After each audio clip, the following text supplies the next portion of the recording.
You're listening to Following On with me, Neil Manthorp, along with former England fast bowler Steve Harmison, for an unusually busy show.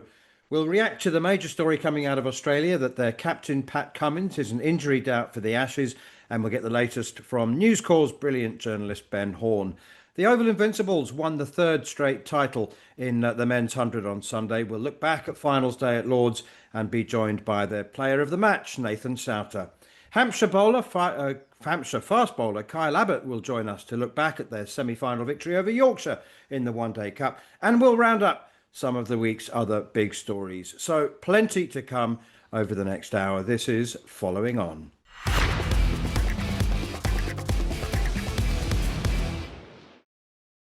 Right, let's start with Australia's Test captain Pat Cummins. Recent scans reveal that he doesn't have a stress fracture, but he's got a hot spot, and he's an injury doubt for the Ashes. He's unlikely to play in the one-day games coming up against New Zealand and India, but the man who knows what's really going on is Ben Horne. I should imagine, Ben, that this is a matter of top secret from Cricket Australia, or do you actually know what's going on? Hey Manners, hey Harmy. Yeah, look, it's quite a big story. I mean, Australia is remaining optimistic that Pat Cummins can be right for the first test, but we all know, and no one more than you, I'm sure, Harmy, that back issues and fast bowlers aren't usually a good recipe. So look, this is definitely a potential game changer for the Ashes if Pat Cummins can't play a role in the series, or even if he can only play a role for a couple of tests. So look, I think the best case scenario for Australia is that Cummins can play the first test, but even then, I don't think you'll be seeing him play all five. So at the very least, that's still a big change to what Australia would have been hoping for. Yeah, it's good news. It's a hotspot, but a hotspot could turn into a stress fracture if you push it that little bit far. So he has to be managed well. The difference between our captain and Ben Stokes is we are so important. He's so important to England's leadership. When he's bowling, he's an unbelievable package. Pat can't do that though, can he? If he doesn't bowl, he doesn't play. And how much of that an effect? That's going to be a massive effect, especially the way Australia have played over the course of the last few years into the sort of the Test Championship cycle. It'd be a huge loss if he missed, even if he missed two Test matches for Australia in this Ashes. Yeah, exactly right. Exactly right. I mean, I think you summed up the situation that he's in perfectly there, in the sense that it's not yet a stress fracture, and Australia really has to be very careful with the way they prepare Pat Cummins from here to make sure it doesn't progress into that. So look, they are thinking they have enough time up their sleeve. There's 12 weeks. I think all going well, they would plan to rest him for 6 to 8 weeks where he basically does nothing, and then try and build him up from there. George Bailey, the selector, today said that they would be prepared to play him in the first test, even if he doesn't have a single match under his belt beforehand. So it's possible that Pat Cummins could just get his loads up at training, and the first test of the Ashes, or whichever is the first test that he plays in the Ashes, could be his first game of cricket since this occurred. But look, it would be a huge blow. There's no getting away from it. I mean, Pat Cummins is Australia's best bowler, and yeah, look, I think he's similar to Ben Stokes in terms of the way he can inspire the rest of the team with the way he leads from the front. Perhaps he does it in a slightly different way to Ben, but still a very effective captain. Look, Australia has had to rely on Steve Smith stepping in on quite a few occasions since Pat took over the captaincy, so it's not entirely new. They went to Sri Lanka with Steve Smith as captain earlier this year. He's done it a few times. He's obviously done the role full time in the past. So I actually think the impact on the bowling lineup, I think, is probably the greater blow to Australia. If they're relying then on Scott Boland, Josh Hazlewood, Mitchell Starc for bulk test matches, and potentially needing to go even deeper than that. And that's where Australia's fast bowling depth will really be tested. Do you think we might see a complete redesign of the team? I mean, it's a straight swap, isn't it? Boland for Cummins at the moment. But could they go down the line of Cameron Green and Bo Webster playing a couple of all rounders, and just a very different looking team? Yeah, Manners, I think that's actually quite likely now. I mean, I don't think they'd play the two all-rounders instead of a fast bowler, but certainly I think it massively increases Bo Webster's chances of staying in the team. There was a bit of talk that with Cameron Green coming back to bowling, perhaps Bo Webster would be the unlucky man if they decided that number 3 was too high for Cameron Green to be batting. But I think if you look at all the different factors Australia's facing, I just can't see how Bo Webster doesn't play the first test. I think, firstly, the extra insurance in a bowling sense for Green and for Cummins, and also to make sure that none of the other bowlers, go too far during the series as well. And also, they're flat out, Australia at the moment, finding one batsman to come in at the top order without trying to find two. So even though Cameron Green at number 3 is not perfect, I think that's going to have to do at least for the first couple of tests. Then in my time, we used to come with 1 million players because we had loads of injuries, and I mean, not real sort of massive options. It's normally England that are in trouble. Is there a slight panic in Australia because, like what you just said there, there's a batting sort of vulnerabilities at the top 3. If you go into a test series when you've got your 4 fast bowlers and 3 fast bowlers and Scott Boland as a backup, that seems to be, that's good enough. But all of a sudden, if you get an injury and Pat Cummins is not playing as well, I mean, then you're looking, where do you look there from a fast bowler's point of view? So the vulnerability at 1, 2, 3 is who's coming in. But if Boland or Hazelwood or Stark was to get injured with no Cummins, Australia could be in a bit of disarray. Yeah, absolutely. I mean, look, before this Cummins injury drama, I would have still had Australia favourites just based on the bowling attack that they have. But if Pat Cummins is no certainty of getting through the series, and as you say, over the course of 5 tests, you'd have to expect that there could be an issue or two along the way for the other guys as well. So I think that it's a massive leveler in the series. I mean, Australia are already very wary of England's batting lineup. Harry Brook, Joe Root. I think Josh Hazelwood acknowledged last week this is probably the best batting lineup England will have brought to Australia for a very long time. I think the advantage that Australia had was in the fast bowling. That there's doubt over Archer and Wood and Ben Stokes, whereas Australia, we're all looking pretty fit. So yeah, look, I think it is a big game changer in the series. I'd be really interested as to who the next man in line would be for Australia. I'm guessing Sean Abbott might be at the top of the list. He's never played a test, but he's very reliable and has been there or thereabouts for a long time. Michael Neser, who's played 2 test matches in certain conditions, I could see them looking to him. Brendan Doggett, another uncapped player who's on the edges. And Jai Richardson's an interesting one. He's played well in the 3 tests that he's played, but that was way back in 2021 was his last test.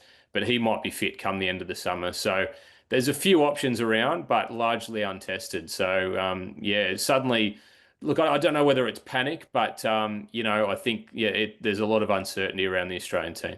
That is the excellent Ben Horne, cricket writer at News Corp Australia. On the subject of fast bowlers, Harmy, Mark Wood seems determined to break free from the cotton wool in which he is being wrapped.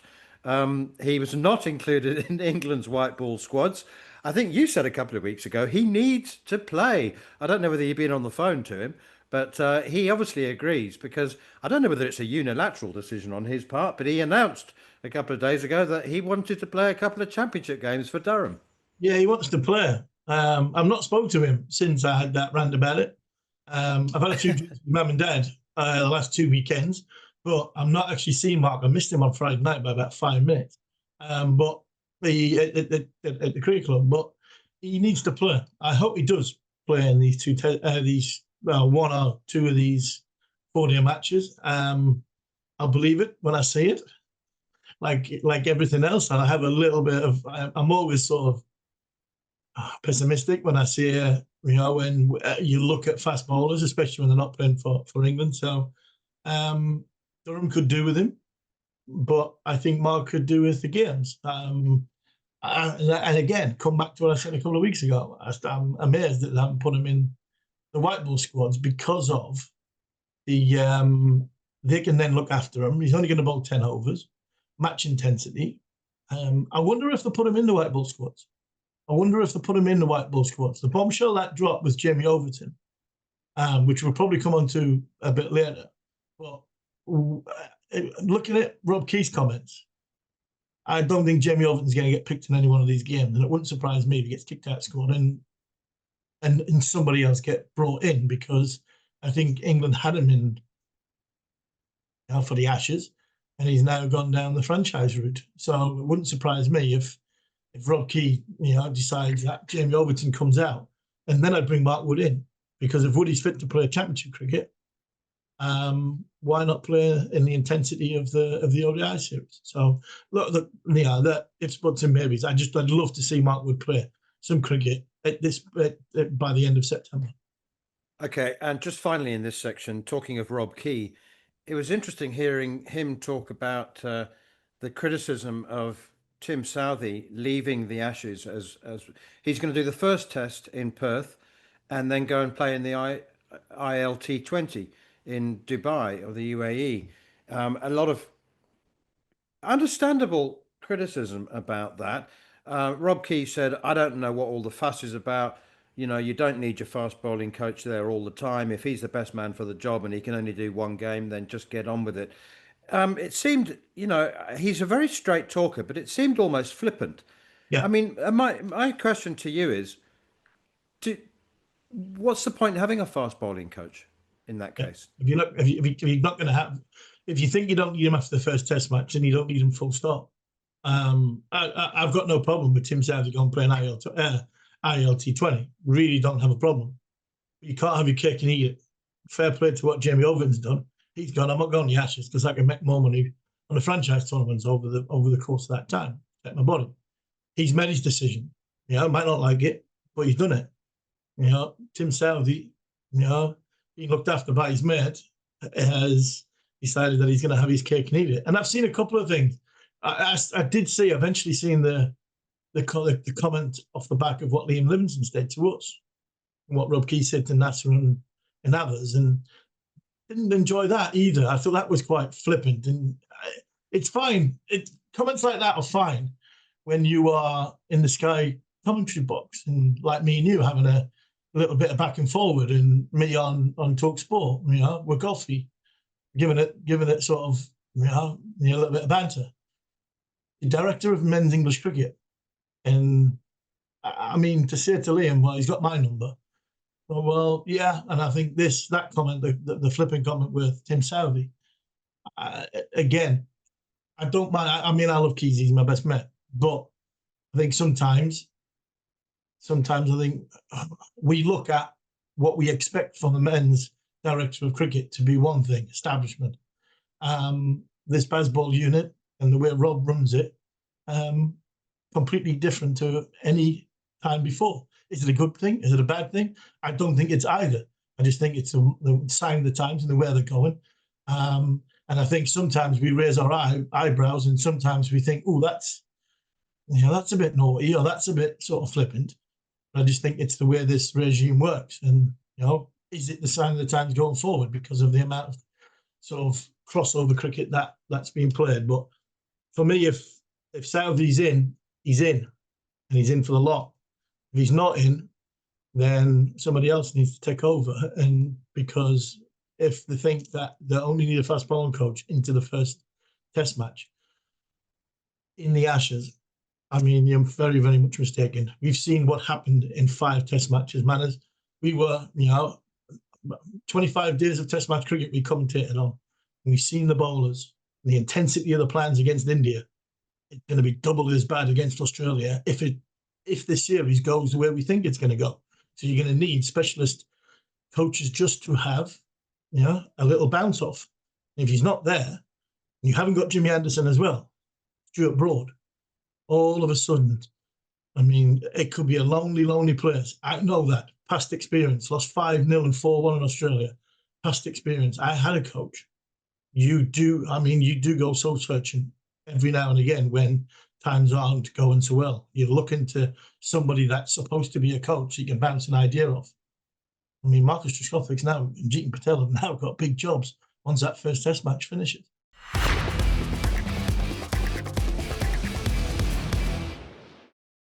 Right, it's time to look back at what I think has been an excellent season of the 100, and we've got the man of the moment, Oval Invincibles and Durham spinner, the player of the match, Nathan Sowter. Nathan, your story has been quite widely written and covered over the last couple of weeks. There was an excellent piece on Crick Info about the fact that you thought your career was over a couple of years ago, and here you are, man of the match, turned the match on its head with those 3 wickets in the space of 10 balls. Dream stuff, isn't it? Really, have you still pinching yourself? Yeah, I think, yeah, I'm not really sure what happened. I think it was one of the nights where it kind of just come out your hand and everything fell into place. It was, yeah, it was incredible. It's been a whirlwind couple of, or 3 seasons, obviously, with the Oval Invincibles and my time in Durham. So, yeah, I've really enjoyed it. And it was a special team to be part of as well. Yeah, the Invincibles, that middle order, and well, saying that the batting unit of the Invincibles, it seems as though, even if one gets out, another one comes in and gives it a nudge. That last sort of 25, 30 balls when you got, you have probably got above par. Is that what you want as a spin bowler? Because especially as a wrist spin bowler, because you're thinking, right, they've got to come a little bit earlier. They've got to take more risks, and then I'll back myself to take the wickets, because I've seen I commentated on the Durham stuff in the last sort of 2 years, and it just seems that middle period when you get going and the run rate starts to go up, you seem to puff your chest out, and it brings the best out of you. Yeah, definitely. I feed off that, obviously, that run rate, and feed off what's happening around us. But yeah, definitely on Sunday night, we definitely knew at Lords, if you get above 150 or even 140, that no one's ever chased that. So I think that gave me a lot of confidence going, even when they were none down. I was like, well, it was pretty much that arrogance, a bit of like, they're not winning this. I'm going to win. We can win this game from anywhere here. So, and I think that's been the story of the Oval Invincibles. I think that we breed that confidence through each other, and it's been incredible, like, just to see what it can do for my game as well. And I think I've brought that back to Durham, especially over the last couple of years as well. Nathan, if you follow the Moneyball principle of building a team, and a T20 team, you almost have to start with your wrist spinner these days. And you look at every successful team, especially repeat successful teams, they've all got a wrist spinner. And I wondered, was it Tom Moody or who was it who was building the Invincibles team, and they said, that's our wrist spinner? What what was it about you that stood out, do you think? And who saw that you would become this cog in the team? And you're surrounded by sort of established internationals, aren't you? I guess you're the outlier in that sense. Yeah, I'm not actually sure. I think it was obviously Tom, and he works close with the analysts and that side of the game. So I know the first couple of seasons I sat around and played one game. They brought an overseas spinner in, and then next season. I played a few games, and then I think I had a really good season with Durham. So I think it was kind of, I earned my time, and I think then that season I had a really good season and we won it. So I think from there onwards, I think Tom would back me, and I can think back to maybe in the second season when we played a game. We played Birmingham Phoenix at home, and Livingston and Mo were in, and I was like, and we took a time out, and someone said, "Oh, Souths might have to bowl," and then there was a bit of to and fro, and I just walked straight into the huddle and said, "I'll bowl. I don't care." It was kind of, I just took my moment. I feel like that was the turning point in my career. It was just, I puffed my chest out a bit like Harmy said before, and I said, "I'll take it on." And that night it didn't work, but I think that moment kind of was the moment I realized, oh, you've got to sometimes put your neck out and have a crack. So yeah, that was kind of, maybe that was the turning moment. That's when they seen what I can do. And that seems to be the Oval Invincibles sort of mantra, though, Manners, as well. When you look at the side that you've got, Stu Currans, Sam Billings, Will Jacks, international players that you come in, they're all chest out sort of guys. They're not quite the Surrey, the brown hat jazzers that that is built from from sort of scratch for the last 5 years, but you're certainly on your way to getting to that point. Look, Nathan, there's a few things in this sort of next question, because there is talk about change in the 100 format. There is change about changing the draft of the 100 format, where the sort of teams might just get decimated because of the way they're looking to sort of change it. How important is it from an Oval point of view, from Tom's point of view and Bats and people like that, to make sure the core of your group stick together? Because, like Man City in football for the, winning the Premiership for 4 or 5 years, you've got something special there. Yeah, obviously, like you said, we don't really know what it's going to look like. Hopefully, we can keep the core, because I think that's the first fundamental piece of the puzzle. I think Tom's done that over the last few years. Incredible. I think even in our squad alone, I think there was 7 players from the first ever 100 draft that they did was still in that Oval side, which is that's quite incredible in its own thing, I reckon. And I think that just helps that everyone just turns up. It's like one person comes in, the other one just slides straight in, and you just kind of keep going. It's like it's like a snowball effect a little bit. I felt like that. Even go back into game 1 of the tournament, we obviously bowled the Spirit out for about 80, but it just felt like we had never been away from each other. It was just everything just kind of rolled in. We replaced Rashid Khan with Zamps, and then obviously Zamps comes back in on the final and just replaces Rashid, and it was just smooth. It was seamless, and I think that's key. And there's going to be changes, there's no doubt. I think you've got to be realistic. I don't think all of us are going to end up back at the Oval again, as much as we love playing at the Oval. But I think realistically, like every good team, people get picked out of it. It's a weird concept, though, isn't it? I mean, the idea of building a team and replacing older parts with younger ones, and creating a legacy and an empire. It's a weird thing. I mean, like mega auctions in the IPL, viewers outside of India find that quite difficult to grasp, really. I mean, you build this great team and then it gets dismantled every 3 years. And the Oval Invincibles might well become MI London next year. So, I mean, how do you feel as a player? Would you not be preferable just to stick together and keep winning? Yeah, obviously that'd be nice as well. But like I think I said, I think that's sport, that's life. I'm a massive rugby league fan back in Australia, and I follow the Penrith Panthers, who have had a similar run to the Oval, but you get decimated. Your players get picked off as they go. But yeah, if the team, it'd be a shame to lose the identity of the Oval Invincibles. But I think, like everything, change will happen, and we'll just wait and see what happens, really. And Nathan, just on Durham, you signed a 2-year contract yesterday, or got announced yesterday, just before the quarter-final with Hampshire. How are you enjoying your time there? Like I said before, I've commentated in the last 2 years, and the boys have been very, very good, and you've been a massive part in Durham's success, getting to the sort of last stages.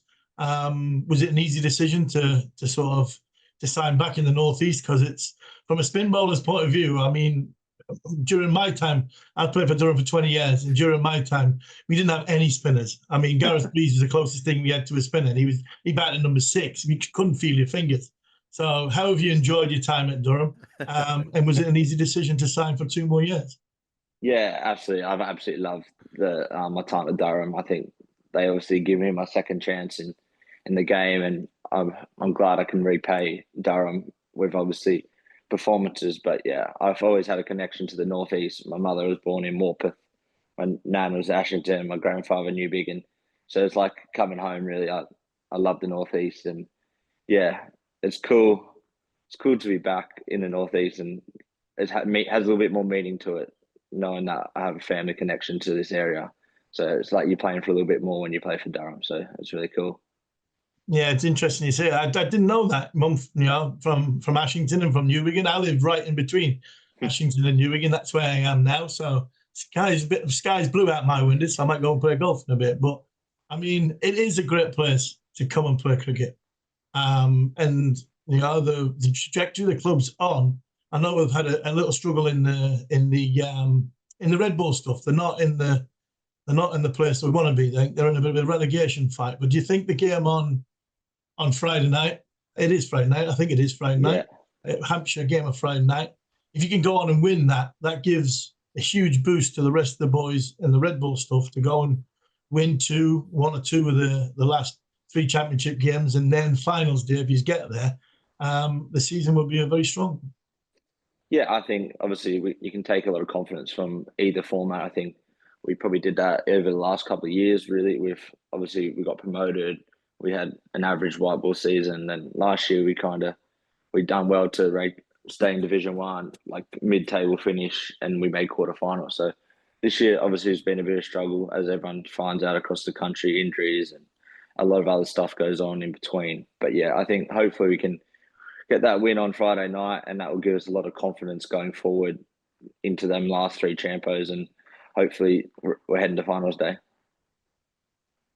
Nathan, just finally, you're not the first player who thought they were looking at the dead end sign a couple of years ago, who's then actually discovered that it was a door to a world of opportunity.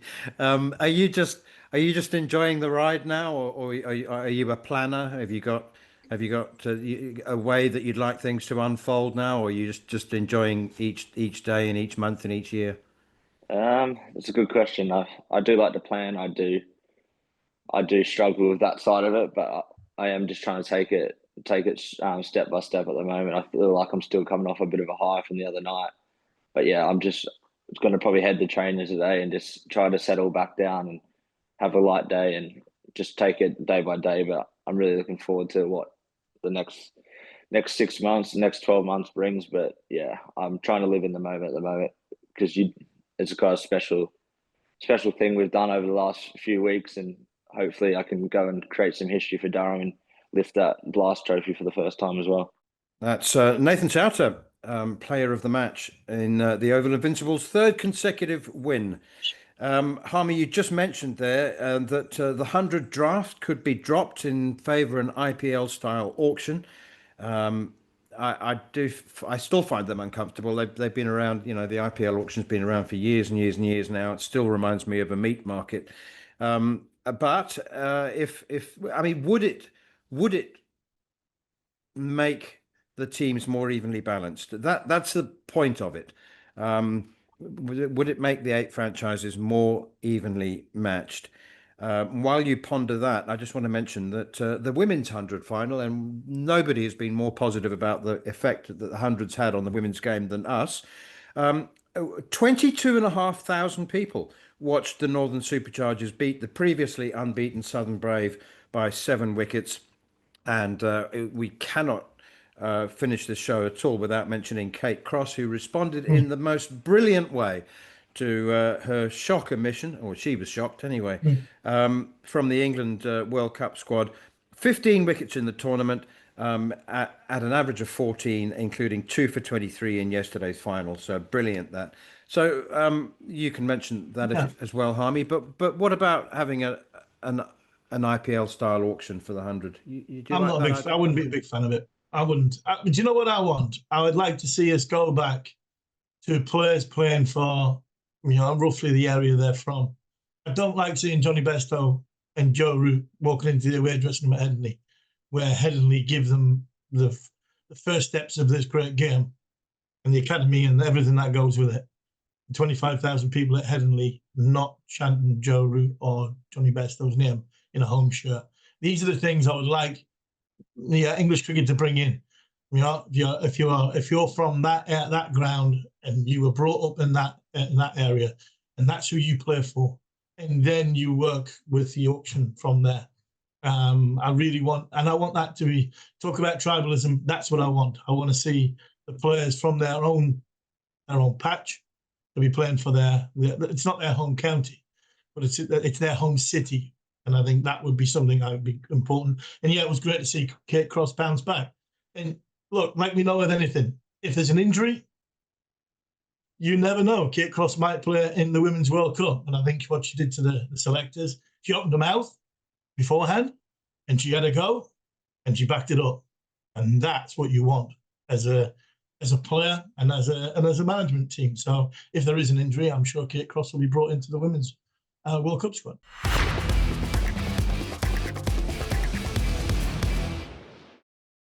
Right, time to talk One Day Cup with Kyle Abbott, Hampshire's, can I say veteran? Am I allowed to say veteran fast bowler? Well, I just have. Abbo, congratulations. Liam Dawson, I guess, grabbed the headlines, didn't he? What an innings. 142 off 116, career best, 300 on the board, and a very, very compelling defence. It's been a good campaign, hasn't it? Have you enjoyed it? Yeah. Sorry. Hi, everyone. Firstly, thank you so much for having me on here. Really, really excited to be here. And yeah, it's been a great campaign. My wife laughs at me because for the last 2 years, I tell people that I don't play 50 over cricket anymore. Um, because we're trying to let some youngsters play. So last year I ended up playing 8 of the 9 games, and I think I've only missed 2 or 3 this season. So she thinks it's quite funny. So I will say that I do play 50 over cricket now, and yeah, I've thoroughly enjoyed it. We've had an incredible group of youngsters coming through for bowlers, from Eddie Jack, Manny Lumsden, who's pretty quick for 16 years old, and young Ben Mays, who's really come in and batted like he's been around a long time, which is quite impressive to see. So yeah, I've thoroughly enjoyed it. I think it's one of the best formats of cricket, mixing first class skills and T20 skills, and it's a great value package for people coming to watch a whole day's cricket, 600 odd runs, and sometimes nearly 20 wickets. So yeah, thoroughly enjoyed it, and yeah, we had a really good game up in Scarborough on Sunday. Yeah, Kyle, so that tournament, the 50 over tournament, it gets, people look down their nose at it, and I keep saying to people, the good England players come from these tournaments. They do. You've just mentioned 4 names, 5 names there. They're going to be on England's Lions tours in 3 to 5 years.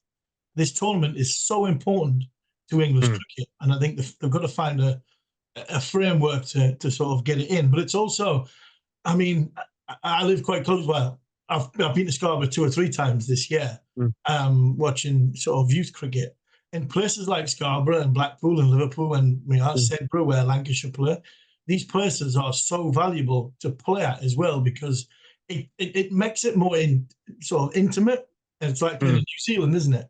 So how have you enjoyed the tournament? You mentioned about playing with the young players, but you've also been away from the bigger grounds, which gives it more of an atmosphere.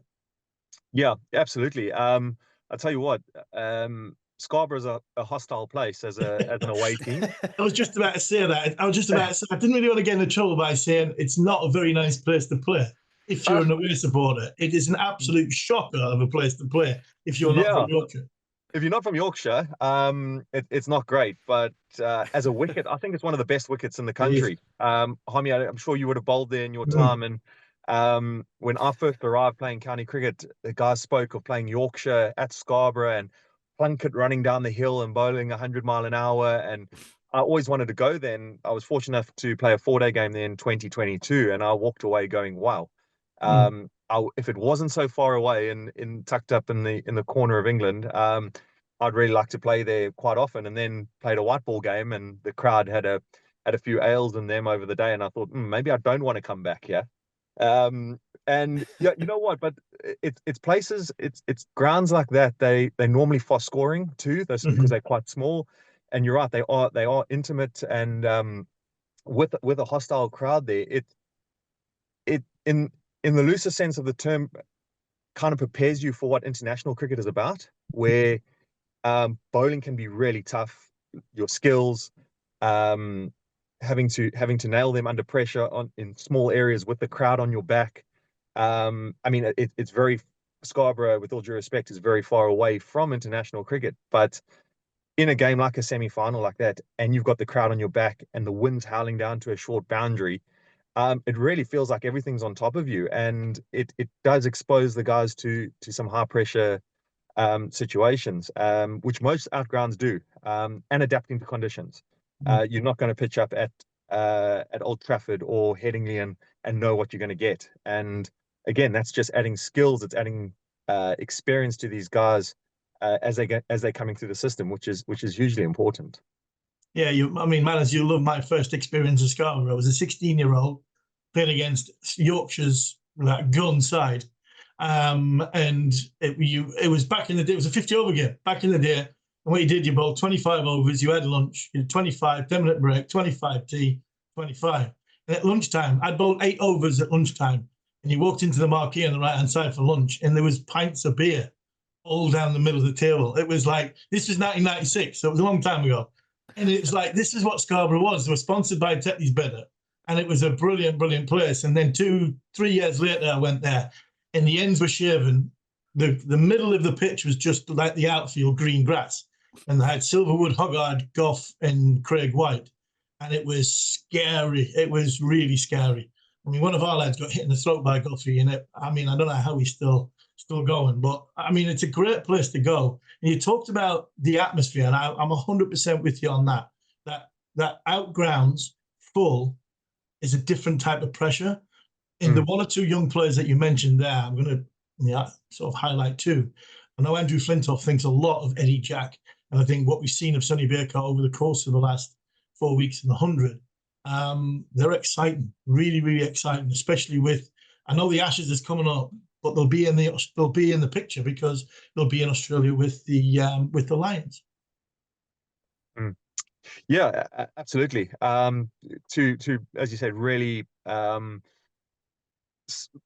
exciting prospects, and 2 kind of in. I mean, Sonny's got that raw pace. He's come a long way since he joined us in September last year. Graham Welsh has worked incredibly hard with him and got him ticking really nicely and simmering along at a real good gallop there. And then Eddie's in an interesting spot we found coming out of under-19 cricket, where he was obviously he's a big chap, and was able to get away with bowling quick and really intimidating those youngsters. And in the last 12 to 18 months, he's had to really adapt and sharpen up his skills and realize now that pace is not going to get him his wickets like it has been. And he's a sponge. He's great to stand alongside when he's bowling. He listens, he asks questions, and he's only going to go from strength to strength. And we've got to remember he's 19, and personally, I can remember kind of when it started to all click bowling, maybe about 7 or 8 years ago, around 30, did it all kind of come together? And I realized, oh, right, this is actually what it's all about. And I hope he gets there quickly, because he's an exciting prospect. But I think it was 2 or 3 years ago you started chuckling about the fact that you were one of the senior players, and you'd make jokes about 1 more year and we'll see how the body goes. I mean, the figures, and in fact, just to the eye, would suggest that you've still got it and everything's still working very well at 38. Are you just taking it year by year, or have you got a sort of an exit strategy into coaching lined up, or how's it going? I'm taking it year by year, to be quite honest. I had a real tough spot probably around end of 2022. I had a little bit of knee surgery. That was like the real first hiccup in my whole career, injury wise. I've been incredibly lucky, and it was only to clear out some cartilage. It wasn't even anything major. And after that, I thought I need to get fit. I need to get young Abbott fit, because it was a bit of a flash of, jeepers, this actually could be over. And that scared me quite a bit. I just wasn't ready for anything to stop me playing cricket. And so came up with a bit of a strategy with our fitness trainers. We looked at some data of what bowlers cover during a 4-day game. Obviously, I'm majority 4-day cricket based, and it's anything between 35 to 50 kilometers that we cover in a 4-day game. So it's quite a bit. So my winter training, after winter of 23-24, I got on the road. I started running 35 to 50 Ks a week at really low intensity.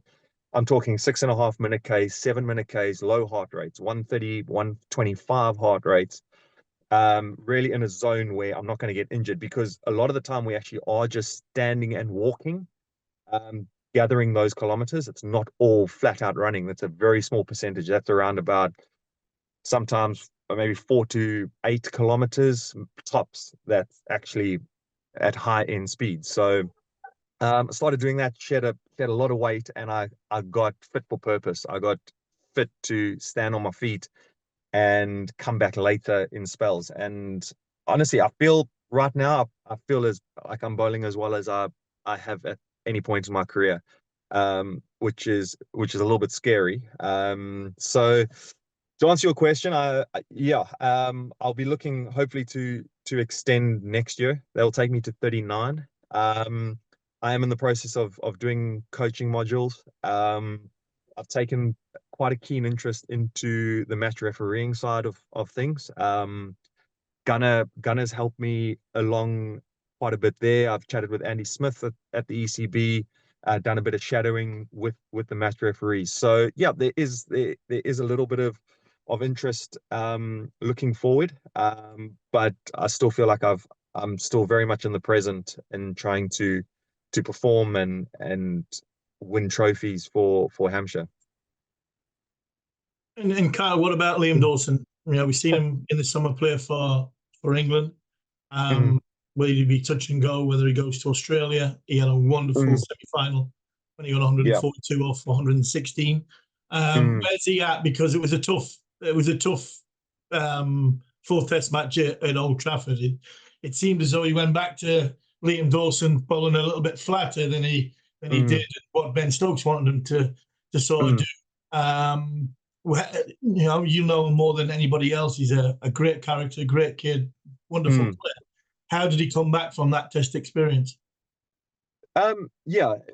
Firstly, as you said, he's incredible. He always seems to amaze us. Where, I mean, a really tough wicket in Scarborough to start on, losing the toss, and I think he went to 50. I remember they announcing it off about 70 balls, and at the drinks break, he was like, not sure what to do. It's tough. It's this, and then ended up playing like he was playing on a piece of AstroTurf.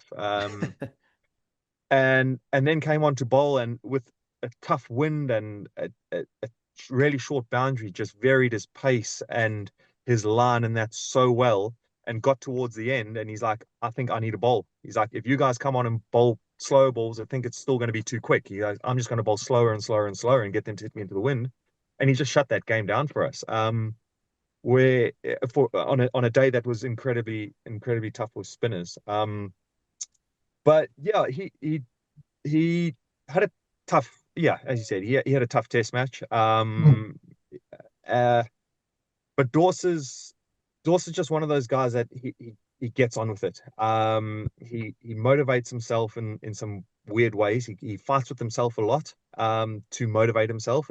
It's quite an interesting thing to observe from the change room, picking fights with himself, but that's how he gets himself up for things. And after a day like that, he's come back and he's had a good 100 again. He just kind of cracks on. But yeah, I've read quite a bit about sort of the way he went about that fourth day, and whether or not it was a bit of nerves, or he didn't want to go for runs, or I'm not entirely sure. But he is so good at varying his pace and being able to get it above the eye line and to spin it. He's a far better bowler than what we saw in that fourth test, or the fourth test. Considering it had been quite a while, Stan Cricket, 7 years since his last test. Was it around there? So perhaps maybe just a bit of nerves and just wanted to do a good job without actually expressing himself would probably be the only reason why I think he went that way. Finally, Abbott, I think I've got almost 20 years on you, and there will come a point where 6.5 minute Ks represents a good run. You'll be quite happy with that.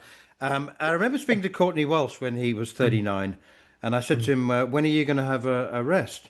He said, I can't rest now. I've only got one I've only got one more rest in me, and then I'll never start again. So there you go. From Courtney Walsh, you got to keep going, man. Yeah, I think 100%. And you know what? I've spoken to so many people that have retired, and they all said, "Oh, once it's done, it's done, and once it's done, it's done."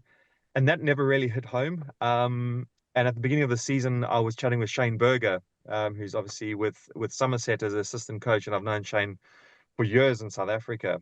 And he said something to me, which is exactly the same as once it's done, but it just hit differently. And he said, "You can never come back." And I suppose that's exactly what Courtney was saying.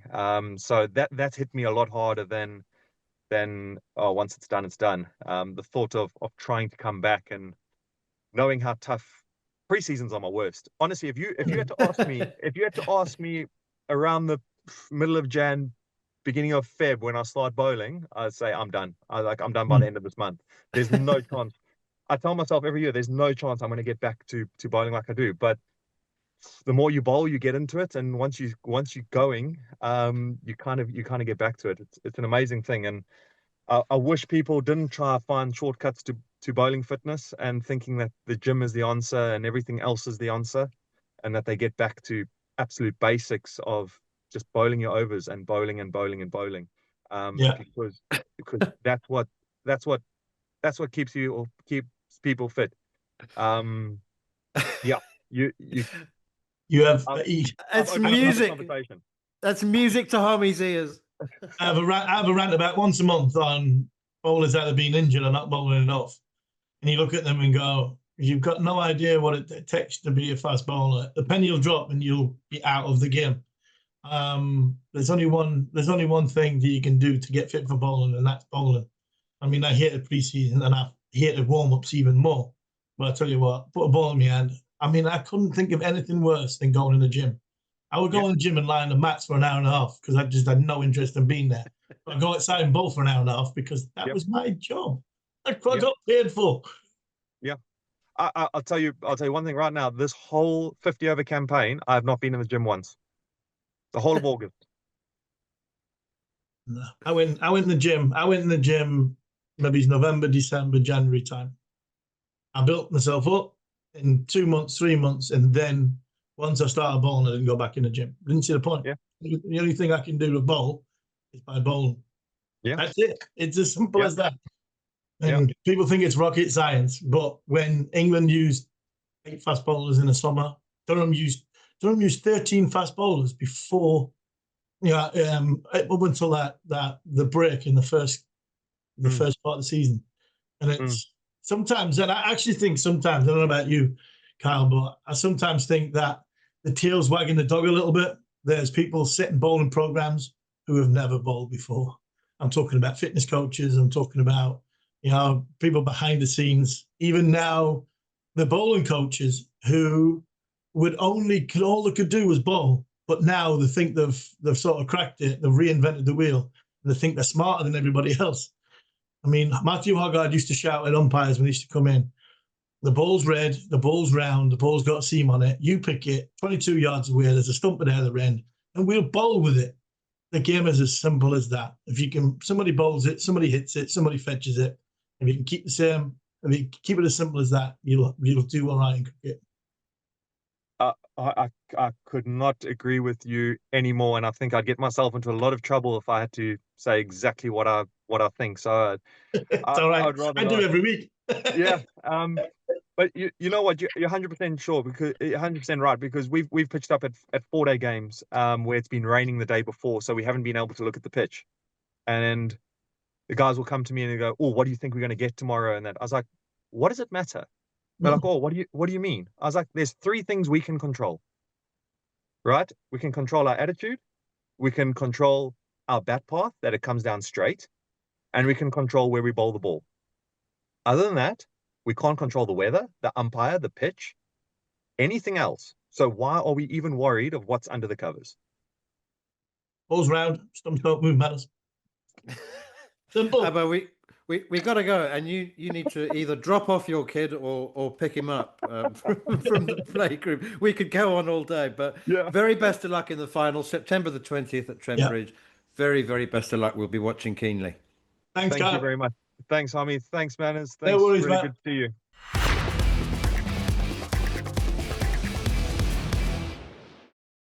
A couple of things to talk about, Harmy. Here, other news stories that caught your eye. Obviously, it was interesting. Adam Zampa's 30-plus hour journey to bowl 20 balls in the final of the 100. I think what was overlooked is that Zampa has played for the Invincibles in each of the last couple of years, so it wasn't like he was a complete stranger, but very, very peculiar, followed up by something even more peculiar.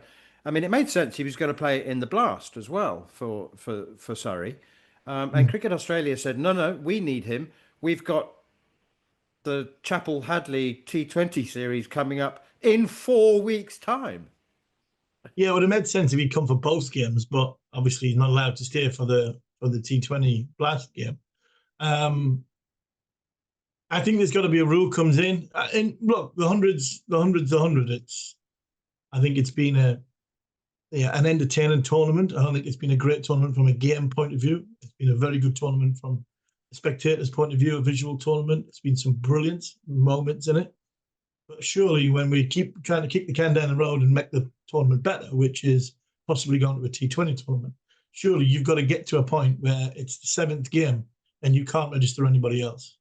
I mean, you can't. You go with your 15 and that's your 15. So Zampa's played for them in the past, that's fine. And the rules are there and he can play. So no issue whatsoever on that because it's within the rules. But surely you've got to get a point where you go, well, this is your 15-man squad. And if you've got players that are going away, you've got to, you want to be successful, you've got to use all 15. I think you'd be well within your rights to be very hacked off if you were Trent Rockets or the Superchargers who were going to play potentially in the final. If a player flies from the other side of the world to come and play and bowl 20 balls. Okay, I'm going to present you with an alternative view here, Harmy. I was horrified, just instinctively, when I read about Jamie Overton's decision. And then I read Will McPherson's exclusive interview with him in the Daily Telegraph. And I put it to you that actually it is not only sensible, but probably a responsible decision on behalf of Jamie Overton. He's a big unit. He knows his body. It's broken down a lot. He's never had a central contract, so he doesn't have the money in the bank that some other players have. He could barely walk for 5 or 6 days after that test match against India, the 5th test match at the Oval. He's into his 30s. And I suggest that perhaps he woke up and thought, I might actually be a liability. As much as I want to go to the Ashes and be a part of it, and he's dreamed about it since he was a young kid, what if he just felt overwhelmingly that he couldn't do it?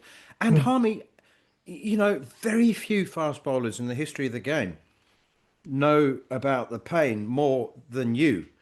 I'm thinking Courtney Walsh, maybe, but do you understand? As horrifying as it seemed, and it looked like a bombshell, I read through his reasoning, and I just thought, sure, you can say he gave up the Ashes to make money on the franchise circuit and make it sound brutally mercenary. But I would say there's a bit more nuance and subtlety to it. Absolutely, 100% agree with you.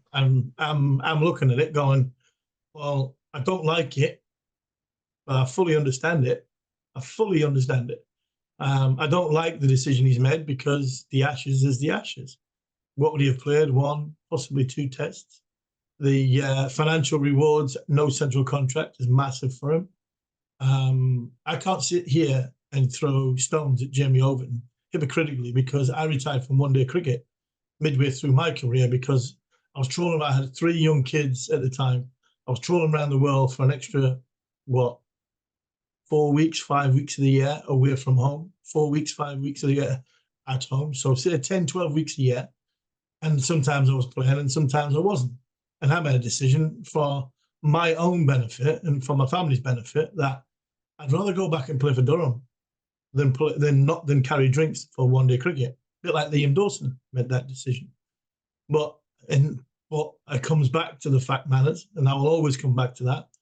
As a test match cricketer, there's only one series that is relevant. one series that's relevant, and that's the Ashes. And that's the bit I don't like, don't really understand. I understand the rest of it. I understand him not what, the body is going to let him down, and what happens if it breaks down and he can't then fulfill what should be his sort of pension fund at the end of 4 or 5 years. I get that, but nothing would stop me from playing against Australia in Australia. Nothing, not one thing. So that's the only bit I don't understand. The rest of it I fully understand, and I've got no problem with that. The way his body has been, the way he's not going to play in all the games. I didn't even have him in my squad. I've got my squad for Australia down here, and I didn't have him in. Rob Keys was his comments. He seemed to say that he was a part of that Australia tour. I didn't have him in my squad. Maybe he's with the Lions, but I didn't have him in my squad. So, and I think the central contract is massive. If he's centrally contracted, then I don't think there's an issue here. No issue whatsoever. But I think the chance now to go and play in these franchise tournaments, I think it's too much of a risk not to go in them for the future of himself, his body, and his family. So I don't have the issue with that. My only one issue is if you're English and you got a chance to go to Australia to play against the Aussies in an Ashes series, no, I would never, ever give that up. Never give that up. Put up with the consequences after that. But I'd never give that up to play even just one test match in Australia. My instinct is just to say that there's no shame in saying I can't do it. No, it's absolutely. Too hard. You know what? I've run ultra marathons with people who had all the determination in the world, and you'd have to stop and say, mate, your hip is displaced. You actually can't do this. You can be as determined as you like. But anyway, he said it was a very, very difficult decision to make, but he's at peace with it. We can't change our bodies. We can change our minds, but we can't change our bodies.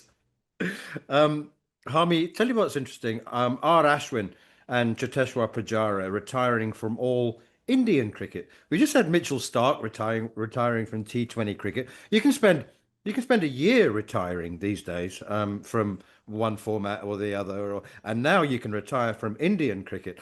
What I find is interesting is this the first tiny crack in the Indian player dam wall? Because Dinesh Karthik retired and then came to play in the SA20, and now Ashwin is signed to play in the ILT20. The BCCI stipulate that no player who plays any cricket under its auspices of the BCCI can play in any other country. So you have to retire. But they first of all said years ago that you had to retire.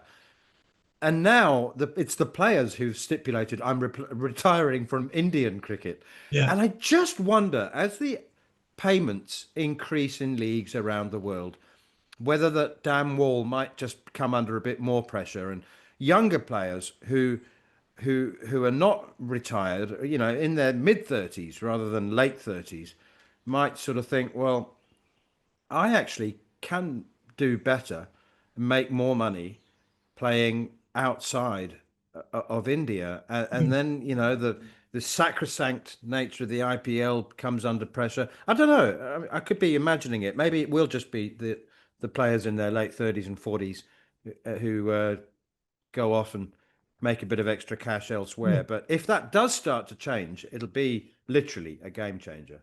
Yeah, it will. And I think a lot of that has to do with the multiple franchises that the Indian owners have got around the world.